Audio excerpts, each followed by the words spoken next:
Hi dear students, welcome to Gita's classes. And now we are going to discuss the nature of quadratic forms. So suppose if you have x transpose x is a quadratic form in n variables x1, x2, etc. xn. And we have discussed already in detail about the nature quadratic forms. Now we are going to find out the nature only. So we have some terms related to quadratic forms, index, and any quadratic form means you will have n variables, means you can have x1 squared, x2 squared, and so on, xn squared, and x1 x2 you can have, x2 x3 you can have, all those things, right? Positive only two terms, power 2, because that is why it is quadratic forms. So in that quadratic forms all these terms are available. But if you want to reduce it to canonical form, what is the canonical form? It contains only the square terms. So sum of squares form.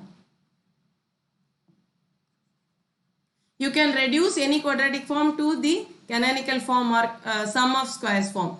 After reducing this, you count the number of positive terms, that will give you the index. So number of positive terms in canonical form will give you the index. And we have, now you count the positive terms and negative terms. The difference between these two, if you find out, it is called the signature of the quadratic form. Okay. And using this we can define the nature. You can find out the nature of the quadratic form. If the rank of A is R and signature is S, then the quadratic form is said to be positive definite. You have to remember these conditions. If R is equal to n and S is equal to n. If R is equal to n and S is equal to 0, it is called negative definite. And R less than n and S is equal to R, it is positive semi-definite. R less than n and S is equal to 0, negative semi-definite.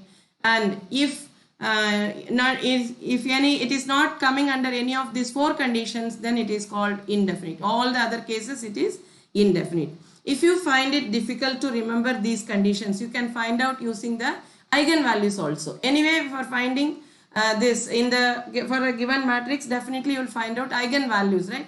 So positive definite, if all the, this is very easy.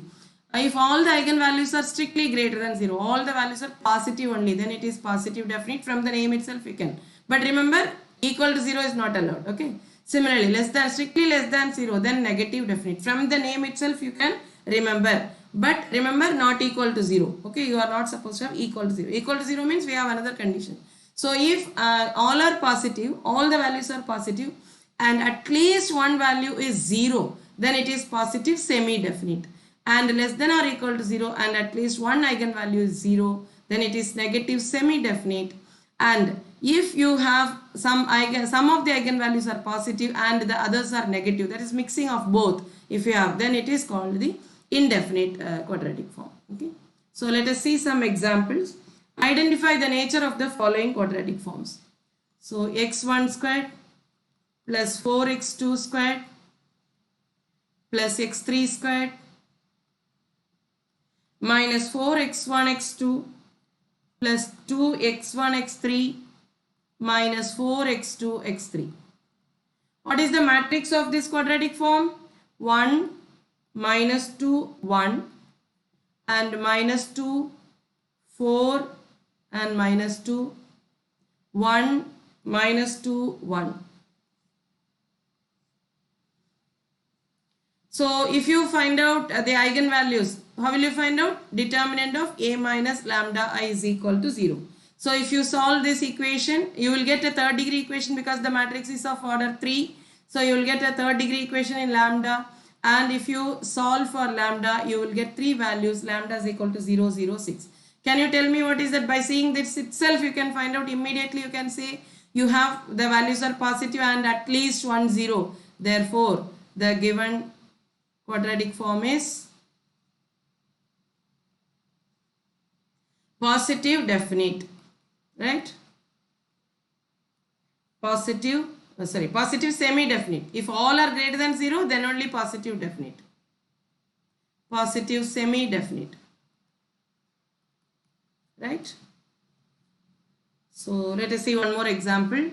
2x1 x2 plus 2x2 x1 x3 minus 2x2 x3. So you will be getting the equation matrix as 0 1 1, right? 1 0 minus 1 and 1 minus 1 0.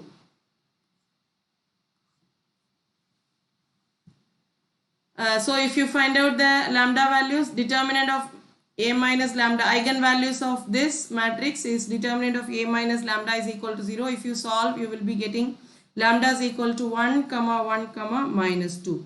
So you have some are positive and some are negative, right? Therefore one negative value and two positive, mixing of both, therefore it is indefinite.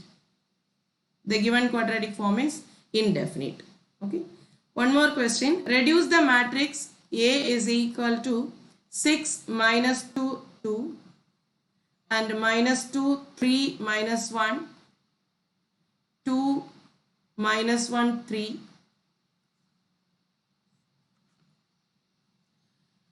So to reduce this to canonical form and hence find the index and signature. That is the question. Index and signature. Reduce this to quadratic canonical form and for hence find the index and signature. Already we have seen how to reduce this to quadratic form, and using that method 6y1 squared plus 7 by 3 y2 squared plus 16 by 7 y3 squared. If you reduce it to canonical form, you will get like this. So how will you find out index? The number of positive terms. So 1, 2, 3, right? Through all the three are positive terms, therefore index is equal to 3. Any negative terms are there? Number of negative terms? 0. There is no negative term at all. So 0. Therefore what is signature? The difference between number of positive terms and negative terms. So 3 minus 0, which is equal to 3. Right? So you can expect one definite question for 2 marks. Just discuss the nature of the quadratic form. Okay. Thank you for listening.